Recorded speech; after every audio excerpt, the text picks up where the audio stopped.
Welcome to the Quick Galloper YouTube channel. Please like, subscribe, share, and hit the notification bell. He first entered horse racing as a punter, studying the sport from the stands and learning its rhythms through race day observation. That early involvement grew into ownership, where he gained practical insight into the management of horses and the demands of competition. In 2023, Barrington Bernard graduated from trainer's school, marking the formal start of his career as a conditioner. His first full year brought 7 winners, a modest but important foundation. By 2025, his results improved, placing him among the top 15 trainers in the country. The progress has been measured and consistent. Discipline, quiet determination, and a genuine respect for the horses have defined his approach. From punter to owner to trainer and breeder, Bernard's path reflects a steady climb built on experience, patience, and commitment to the sport. This lifetime narrative by the Quick Galloper traces his journey through each stage, showing how experience and persistence have shaped a career that continues to grow in stature and promise. How did your journey into horse racing begin? That's one. And was it something that you were drawn to from a young age, or did the idea develop later? Well, it was drawn into at a very early age. I was about 4 or 5 years old. In the community, I was, about Kunta Kinte, and here there was early horses legal, like Arizona, Indian Flame. I just got excited about the thing, and it was from there. I love the sport from there on. Yeah. Or what inspired you to pursue a trainer's license? Were there particular mentors, family members, or figures in racing who encouraged you? Well, no, there's no family. Well, I had a bigger older brother that owned horses when I was much younger, but I didn't follow him to the track or anything like that. But I said I love the sport, and I was a punter at the time. I followed the sport and become an owner. After that, about 2008, 2009, I think I became an owner, and from there, I said just transition. I didn't dream of being a trainer, to be honest with you, but it just happened. I got an apprenticeship from Philip Lee, an apprentice master. I'm a very good friend also, and it was from there. We moved on from there and got the opportunity and made use of it. As an owner, from that stage, what was that process like? What has the journey been like, Well, being an owner, I think I was fairly successful. I think I won over more than, I'll count sometime, over 40 races I won as an owner. And I think that was good.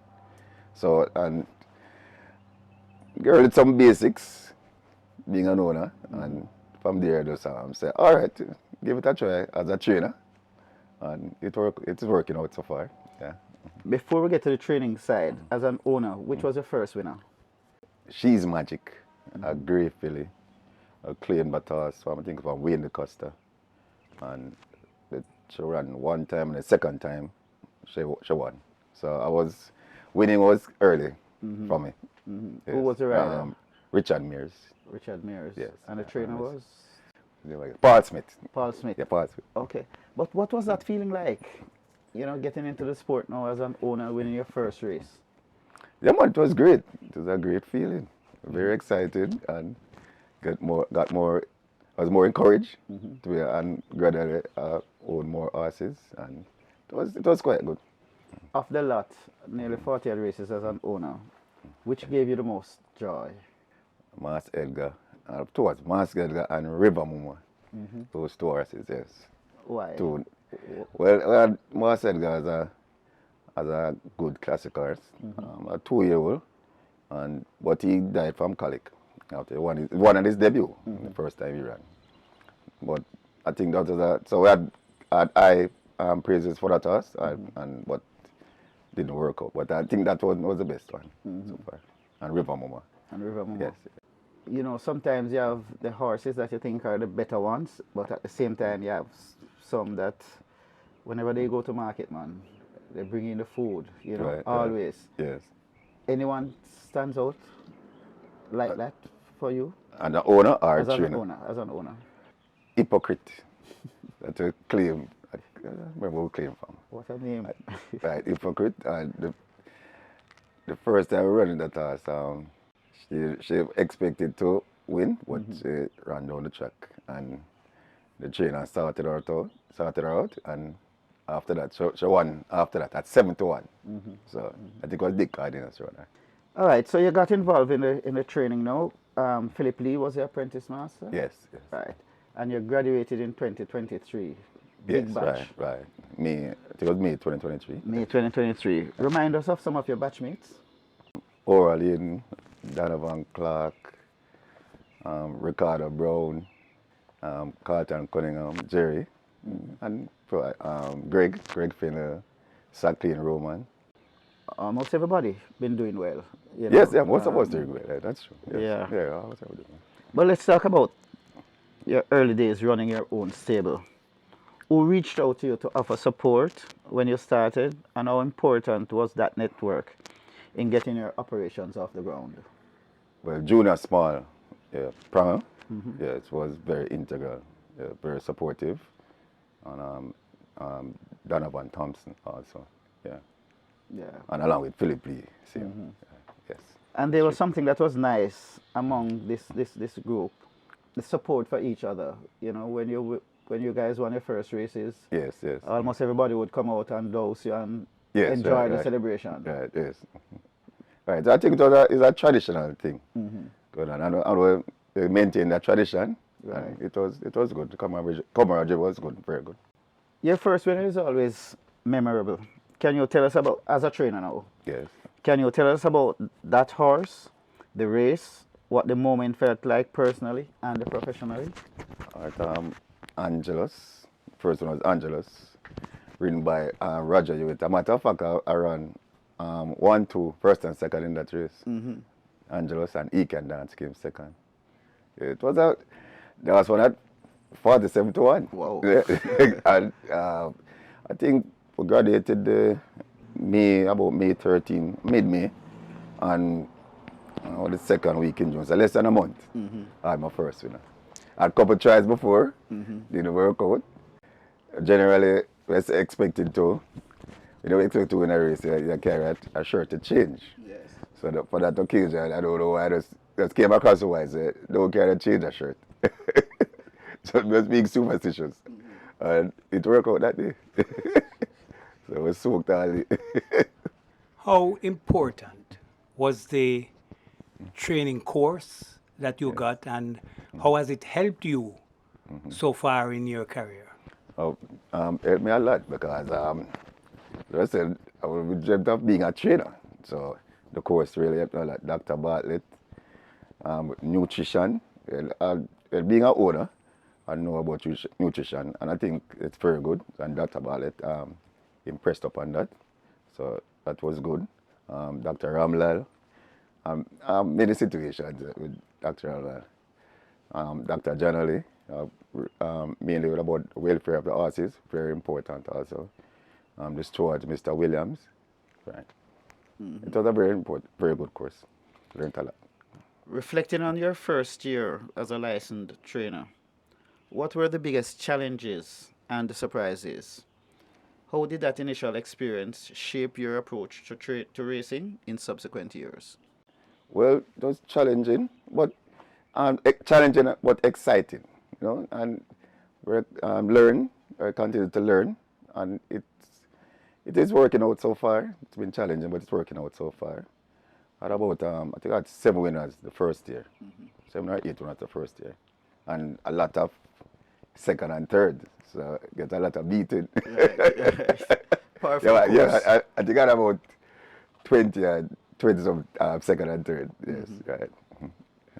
Your year now almost 3 years, and we have seen where your performances have improved steadily. You said 7 in the first year. Yes, Last year you finished 13th yes, with 16 winners. yes. How would you assess the journey so far? What do you attribute your growth to? Well, as I said, a lot being a trainer, even being a top trainer, even in a top trainer in the world, you don't stop learning. You continue learning. So I do a lot of reading also, and look at a lot of documentaries with a lot of top trainers all around the world, and even I came as part some history about present and former trainers, great trainers like Wayne DeCosta with his discipline, Philip Fiani with his humble attitude towards racing, Jerry Skelton. I talk about, I don't know about those trainers. I know Aston Kamak when I was younger. I just try to emulate those trainers. So even being able 50% of those standards, I think will help me a lot. Yes. You just made mention of some of the attributes of trainers before, but what makes you special or different as a trainer? Are there any particular philosophies, training methods, or approaches that define your style? Yes, definitely. My approach is first and foremost the safety of the horses. Very important. Safety first, and then health and injury free. Try to have the horse injury free and health of the horses. Very important. So that is first and foremost for me. Fitness comes after. Speaking of horses, who has been your best horse to date in terms of performance? And who is your personal favorite? Well, best horses are definitely Don Crazy. Everybody would agree with that.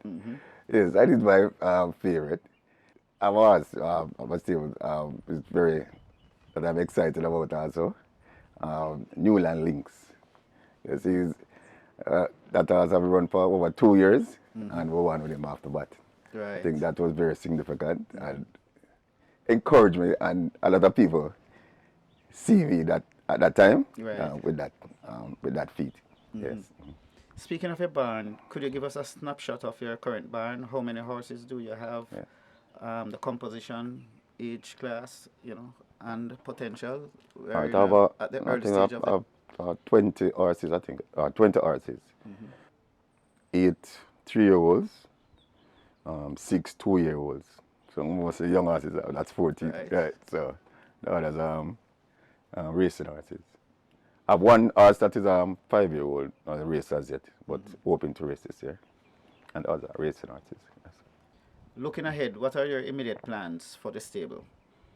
Are there any particular races or types of horses you are focusing on this year?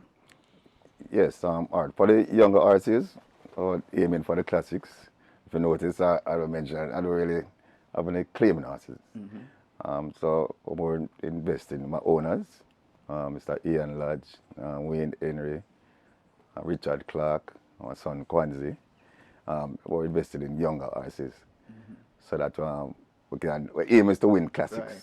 That's the main aim, right? And then now Don Crazy, hopefully to go to grade 1, Right. and we can move on from there. Wayne Sterling's should be going to overnight, and hope she performs well there also.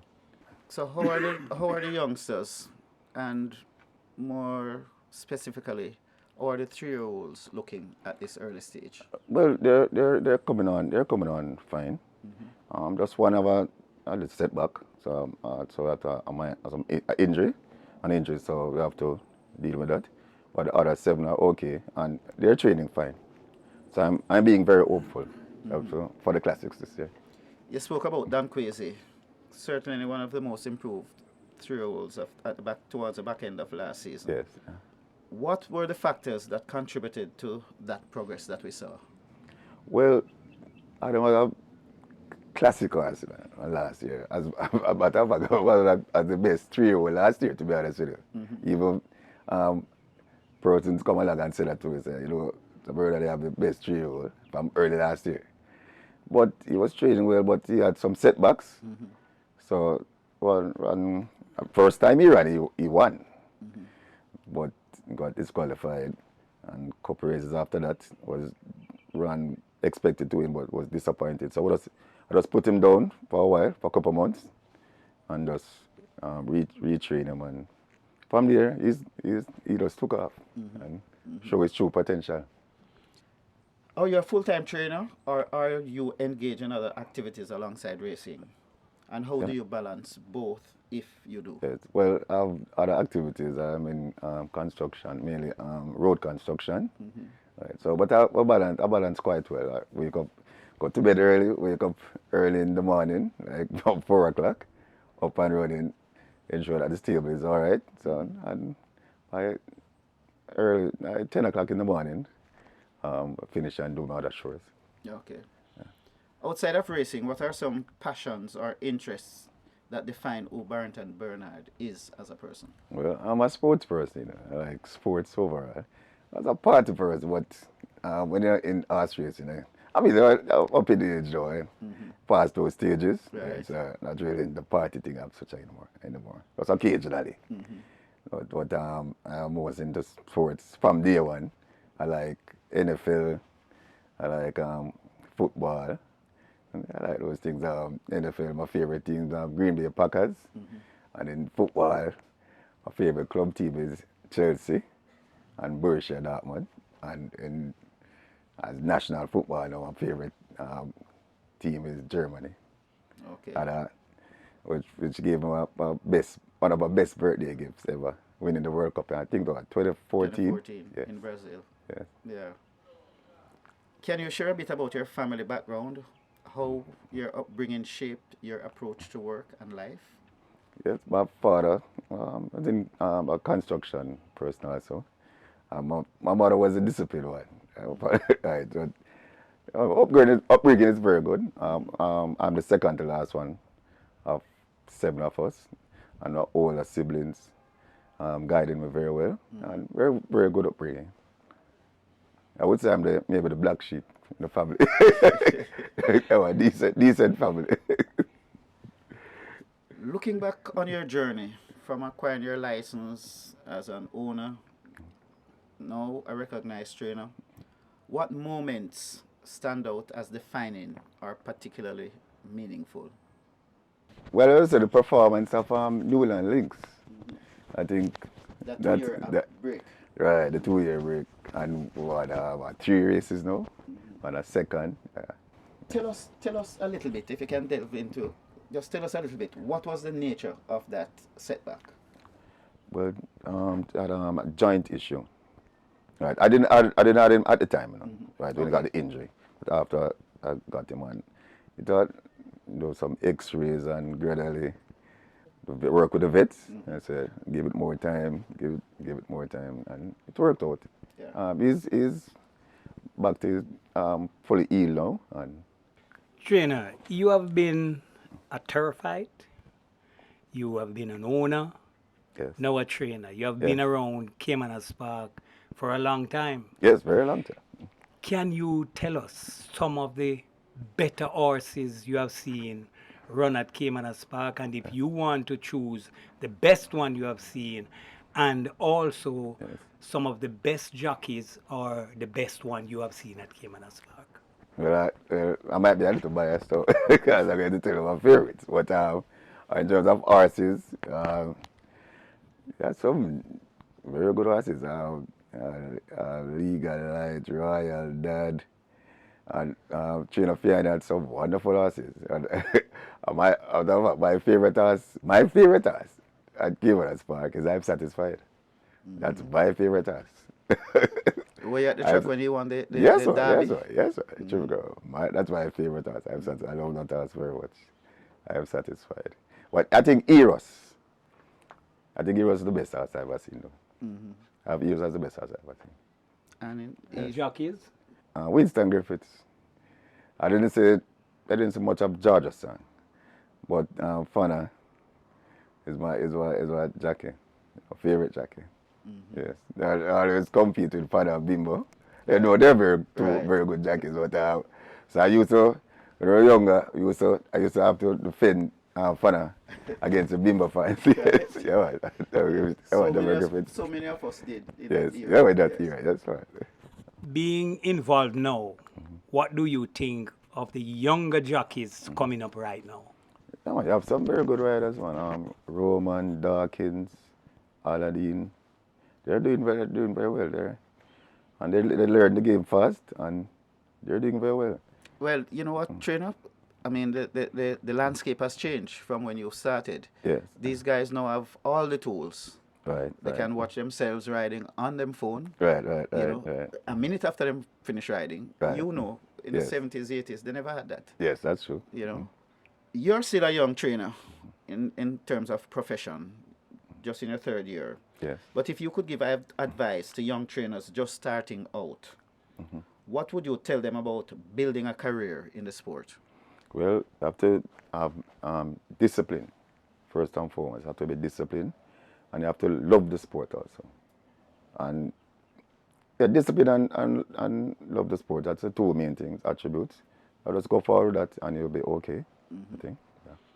And finally, trainer, when people think of Barrington Bernard in racing, what do you hope that they remember you for, both as a trainer and as a person? I try to be very professional. You have to be very professional in the sport, you know. As I said, discipline and professional, have a professional approach. And I'm jovial and everything. So people, anybody can come and talk to me. Many trainers talk to everybody. And I'm just a humble, easygoing person. And hope dreams can come true. Hope I can be maybe at the top one day. Or one year. Yeah, definitely. I did say finally, but it would be remiss of me not to ask you to speak about the help that you get at the stable, because we know it's not a one-man job. Yes, man. Your Not grooms definitely are not. very, very important. Right. Yeah, man. Yeah, man. I have a very good support, very good group of workers, a groom, my assistant. I think I have 5, 6 grooms, and my assistant. Very, very good grooms, all of them. And they're hardworking, and also my supporting staff, like the blacksmith, Lord, to big them up, the vets, the veterinarians, to big them up also. The suppliers, like the grassman, Fathead, Fergie, the feed, that. Yeah. Mr. Barrington Bernard, we want to thank you for sharing your life story in horse racing with us. Yes. And at this time, all we can do is just wish you all the best going forward. Yeah, man, thank you very much. And hope we continue to grow in this wonderful sport that we all love. Thank you for watching another video produced by the team from QuickGallopJaya.com and its YouTube channel, The Quick Galloper. Please stay on the channel for other enlightening videos on those involved in local horse racing. Please like, subscribe, and press the notification bell.